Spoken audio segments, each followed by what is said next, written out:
Good morning, boys and girls. So this week we're going to start talking about conducting research.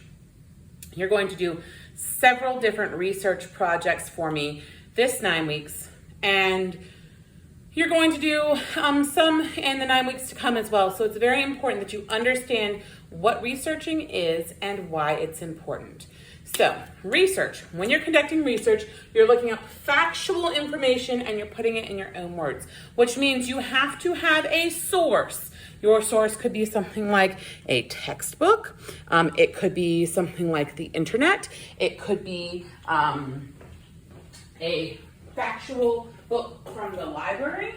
It does not have to be an actual physical book, but it does have to have actual physical information that is factual in it. It cannot just be your thoughts and your opinions. So here is your history textbook, and here is factual information about George Washington in your history textbook.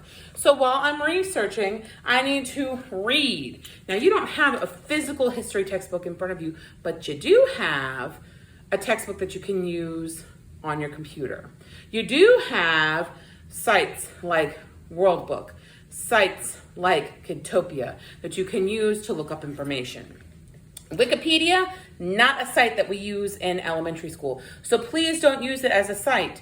I will give you examples of places to look up your information. So let's say I'm reading about George Washington because I'm researching him. Okay, I'm going to read all this text on these 2 pages, and then I'm going to put what I read in my own words. That's very important, because if I don't, I'm plagiarizing. So what is plagiarism? Plagiarism is when you take someone else's words or thoughts and present them as your own. So that means, I'm reading this right here, okay? An amazing life. Washington was a brilliant soldier, a fine farmer, and a gifted leader. His marriage to Martha Custis brought him wealth and financial security, but most importantly, he lived his life with honor and dignity. So that's a paragraph that I read directly from this text. If in my research I put Washington was a brilliant soldier, a gifted leader, and a fine farmer, that is exactly what it has in this text. And I cannot do that. Because if I do, that's plagiarizing, and that's taking the ideas and the thoughts from someone else and using them as my own. It's cheating, and it's stealing, and it's not acceptable.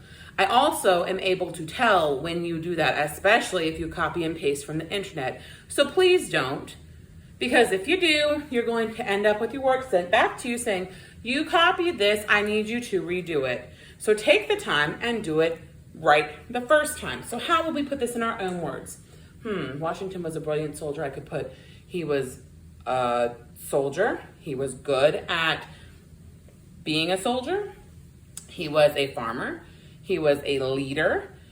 He was not wealthy before he got married, but his marriage to Martha allowed him to have some financial gain. He was an honorable person. He did what he was set out to do, and his leadership helped our country grow. That's not said in here, but that's taken from this paragraph. Does that make sense? I hope it does. This week, you're going to practice how to get information from sources and use that in your own words. And then starting next week, you're going to start working on your own research projects. We're going to do one on Thanksgiving. You're going to be assigned a famous Virginian, and you're going to conduct research on them for a project that's due later this year. You're going to do a research project on winter holidays throughout the world in December. You'll do a research project on the planets in January. So we've got lots of research projects coming up, and you need to be able to successfully read information and put it in your own words without plagiarizing in order for you to do well on those projects coming up. I hope this helps you this week.